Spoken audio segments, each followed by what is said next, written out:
That's right. Good morning, beloveds. All right, we are in a new month. It is February 1st. It is Groundhog Day. It is Imbolc or Candlemas, which is the Festival of Lights. And our title today is Strength. And our author is Ella Pomroy, and this is from Power of the Soul from 1948. Must be a long book because it's from page 131. All right, strength. Strength is not necessarily the ability to push or pull. It is not proven by fighting energy. Material wealth is not an indication of real strength. Strength is best indicated by sustained force, by intensity and vigor, by a maintained supply of things needful. Strength is known to the student as their own ability to persist or endure, their capacity for intense and maintained activity, their willingness to press forward on a given course. Strength, in the mind of God, is the unlimited power to sustain the activity of creation. The continued movement and unfolding of creation, the constant supply of all things required for the development of the plan. Strength in the mind of God is an idea of endurance and continuity. Strength in people is their ability to hold their selected course, to sustain their own efforts.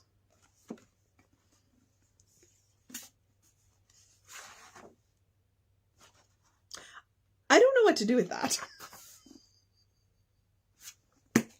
Sometimes you get a reading and you're like, what? What? Okay. I don't know what to do with that one. I really don't.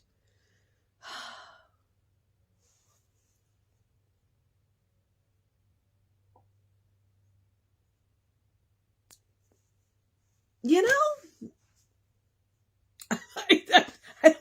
I really don't know what to do with that. From a science of mind perspective or a spiritual perspective, there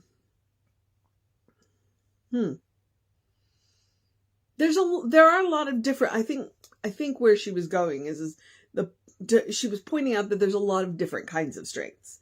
There is strength of the body, and I work out with a personal trainer once a week to help me maintain that strength and the flexibility. And that's one, there's a spiritual idea to maintain strength and flexibility. But there's also strength of mind and strength of character. And, well, really, yeah. When your character is challenged, when your values are challenged, are you strong enough to stand in your values? That would be your strength of character. And your strength of mind is when you are faced with a challenge of any kind, because she did say to push forward.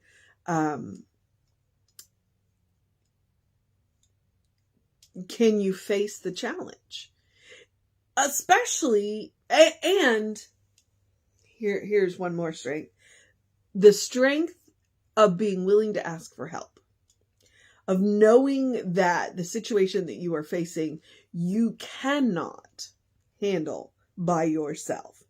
I said it within the last couple of days. It was a reminder that humans, we are social. We are social creatures. We thrive in community. No one is meant to do it on their own. Isolation is a punishment. So, and so one of the strengths of community is the ability to pool ideas and the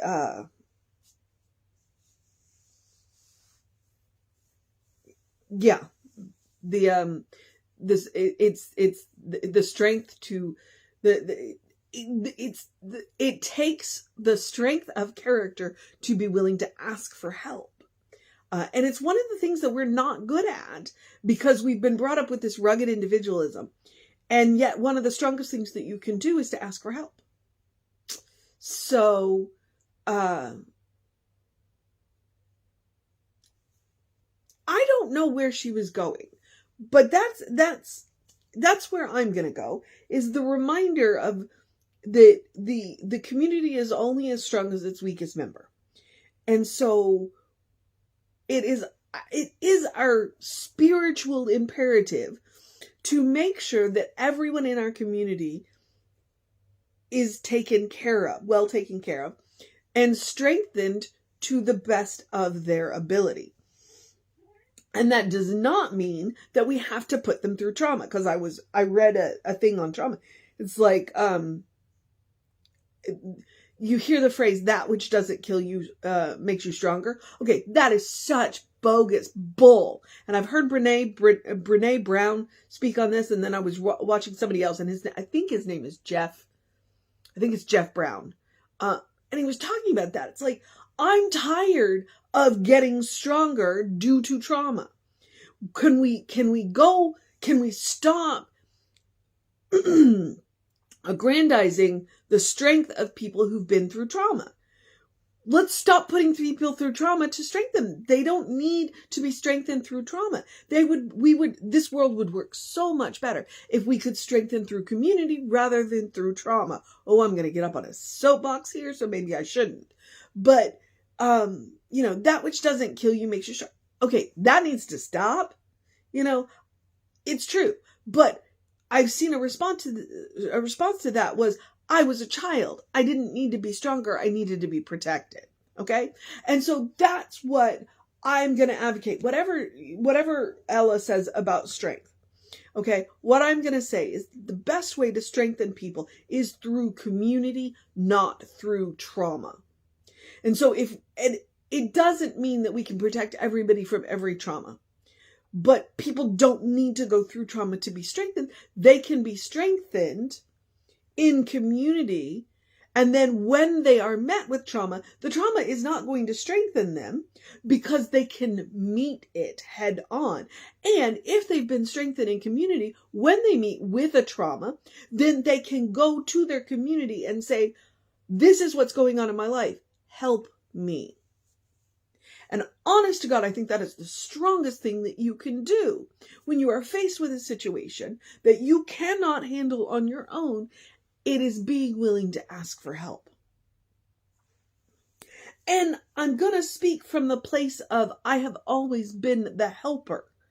When people are in need, then I help. Well, the problem with the helper is most of the time, because we're so busy helping other people, that when things fall on us, and I know I'm speaking to more than one of you, a few of you, when things fall on us, then we're like, well, I know how hard it is for everybody else. I'll just manage this on my own. I help everybody. I shouldn't need to be helped, right? Well, that's bogus and bull. People who help everybody else need help too. And so if you know a helper in your life, go check on them, because they're probably, they might need something. And they, and they have been conditioned not to ask for it. So, that's a situation of, I would rather strengthen people in community. And that is the value of a spiritual, that is supposed to be the value of religion. That is supposed to be the value of religion. It is to create a community that strengthens the whole thing. Now, the beautiful thing about New Thought communities is that we are very open and very accepting, and, there's not a whole lot that will walk through our doors that we won't say, hey, welcome in. We are not going to tolerate abuse. So, there are definitely situations where we're going to say, you have to check that at the door if you want to come in. But for the most part, we're very open, we're very loving. Whatever it is you want, because we believe that the diversity is going to strengthen our community. And we're going to go back to the strengthen word. So the situation that we are coming into here is, if we could work together, all of our various communities, and strengthen our own communities, and then we strengthen each other's communities, and then we can stop strengthening each other through trauma. And I think I just told you I was going to get on a soapbox. I am very community minded, and I believe that the best thing to help strengthen the individual is the community. And that's why I think community is so important. So if you don't have a community, and here's the beautiful thing about internet capabilities, if you don't have a physical community where you are, that you feel that you fit into, that feeds you and supports you and strengthens you, there's so many virtual communities now. And please come and join the Creative Life Spiritual Center virtual community. If you're in the area, definitely we would love to see you. But, we have a thriving virtual community, and we are doing more and more to bring more and more to that virtual community. So, I believe that the best way to strengthen people is through community. So I bless your communities that feed you and strengthen you and love on you. And I hope that we're one of them. All right. The mission today, should we choose to accept it,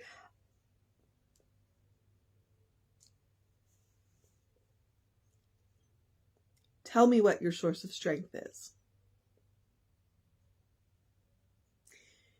And the answer to that is going to be multiple and many. The strength of you is the source of your own being. Your connection with spirit. Your connection with the divine. The strength of you is going to be the people around you that love you. Your family. The strength of you is going to be, and when I say family, I'm including your friends. Okay? They're family too. Because sometimes our blood relations aren't the best family, and our friends can be that family that we need. So the strength of you is your community. Look at your various communities and see which ones truly feed you.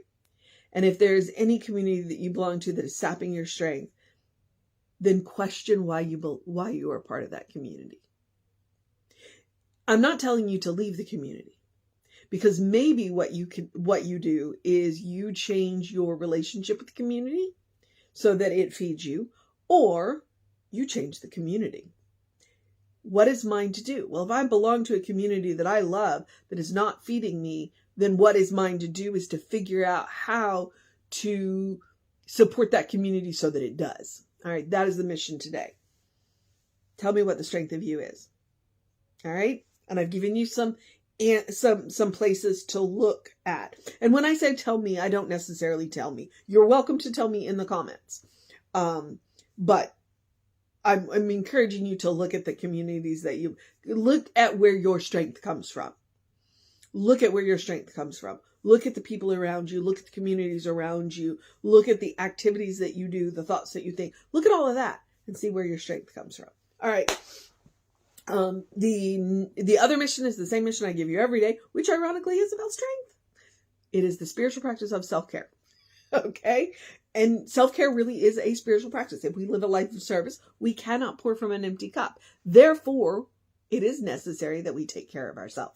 Okay? And I say to do something loving for yourself, something kind for yourself, something compassionate for yourself. Be it one thing, be it three things, be it all the things. In the end, that is my end goal by saying it every day. To get to get you into the point where everything you do for yourself and others is loving, kind, and compassionate, especially the hard stuff. Because there are going to be times that we are going to have to do the hard stuff. But when we do them lovingly, kindly, and compassionately, one, they're easier, and two, I think they're far more effective. So, psychology. All right. Where was I about to go? I don't know. Oh, what are my suggestions? Okay. Take a deep breath before you speak. Think about what it is that you're going to say. Respond instead of react. That pause is all you need to respond instead of react. Generally, the first thought you have is a reaction, and it is who you have been conditioned or taught to be. It is not necessarily who you are. Your second thought, that's probably who you are. All right? So don't beat yourself up about the first thought, but that's why I'm like, give yourself a moment to respond instead of react. And then, the rest of the other suggestions. Take a walk, take a nap, take a break. I also like to say, no. No. Sometimes no is the most positive, loving, kind, and compassionate thing that you can do for yourself. Okay? And it is a complete sentence. You do not owe anybody an explanation if you do not want to. Now, sometimes for the sake of other people's feelings, you want to do that. I'm not telling you not to. I'm just saying, you know what. And then I'm also going to remind you that sometimes the most positive, the most loving, kind, and compassionate thing you can do for yourself is to say yes. Especially to something that pushes you a little out of your comfort zone. Because that, pushing you a little out of your comfort zone, that, what you want is generally just on the other side of your comfort zone. All right. I've explained the walk, the nap, and the break. Mostly it's about changing perspective, okay? And variety of ways to do it. I'm also a big believer in eating dessert first. Sometimes I do literally mean it. Most of the time, what I'm reminding you is to not save the good stuff. Don't save the good stuff. Do the good stuff now. Eat the fancy food. Drink the fancy drinks. Wear the fancy clothes. Do all of that now. Get together with the people now. Don't wait for a special occasion. Because it may never come. Or when it does come, the people you want to share it with may not be there. Don't wait for a special occasion. Make the occasion special. All right. I'm also going to remind you about joy. Joy is a quality of God. Therefore, joy is a quality of you. Which means no matter what is going on in the world, no matter what is going on in your life, you deserve joy. We talked about strength, and we talked about trauma strength, how I don't believe that's that should be a thing. It is, but I don't believe it should be a thing, and I think we can work on making that not a thing. So what I'm going to remind you is that no matter what is going on in the world, no matter what is going on in your life, you still deserve joy. Please make room for joy. Whatever it looks like. When sunbeams sprout cats, that is joy. For me. What is your joy? And I think that's a good question you need to ask yourself on a regular basis. What is your joy? And make room for it. All right, beloveds. The rest of the suggestions are basic self-care. Do something to engage your mind and your body, whatever that looks like for you. Drink plenty of water. Hydration is super important for a variety of reasons. Your brain works better, your body works better, your skin looks better when you are well hydrated. Get that early in your day bright light. I'm enjoying the temperatures are right there in that sweet zone. I like being able to wear a jacket in the morning and not have to wear one in the afternoon. Getting that early morning sun on my face, it just feels good. But it is also about waking yourself up. It's about resetting a natural circadian rhythm, which is a hormone cycle. So 5 to 10 minutes of bright light on your face will go a long way to do that. It will also support your vitamin D levels if you're getting sunlight. Artificial light will work too to help reset the circadian rhythms. But if you want the vitamin D, you might want to Google sun lamp or seasonal affect disorder lamp. Apparently that's the right UV to stimulate the vitamin D. So, but 5 to 10 minutes, that's all it takes. So if you're not available in the 7 to 9, in the morning, then artificial light, it'll work too. So where am I at? I am at my Ernest Holmes quote, open the windows of your soul, allow the breath of heaven to remind you that you do live in heaven. Right here, right now, it is all around us. Because heaven isn't a locality. Quote from Ernest Holmes. Which I'm quoting Ernest Holmes after quoting Ernest Holmes. Okay. I'm quoting Ernest Holmes within a quote of Ernest Holmes. Gosh. Heaven isn't a locality. It is not a place we have to get to. It is a state of mind. It is a state of consciousness. It's a state of heart. All right. Milton talked about the power of the mind. The power of the mind can turn hell into heaven, or turn heaven into hell, and have hell into heaven. Once you learn to create it for yourself, nobody can take it away from you. And more importantly, once you learn to create it for yourself, any place can be heaven. Who wouldn't want that? All right. It's one of the lessons Jesus came to teach us. All right. Where was I? Oh, best advice I can give you, great jumping off point for creating that heavenly mindset. Emma Curtis Hopkins, look for the good and praise it. Okay. Gratitude will get you everywhere. I've been leaning into the name, and it depends if you need to start your day off or you need to end your day and get a good night's sleep. Name 3 things every day that you are grateful for. And they can't be the same 3 things for at least a week. Okay. If you could do it for name 3 things every day for a month, imagine how your mindset would change. Try it. All right. Social media. We are Creative Life Spiritual Center, Creative Life Spark. I'm the running Rev Ryan on the social medias that I am on. I commend them to you. Right now, I am active on the social media.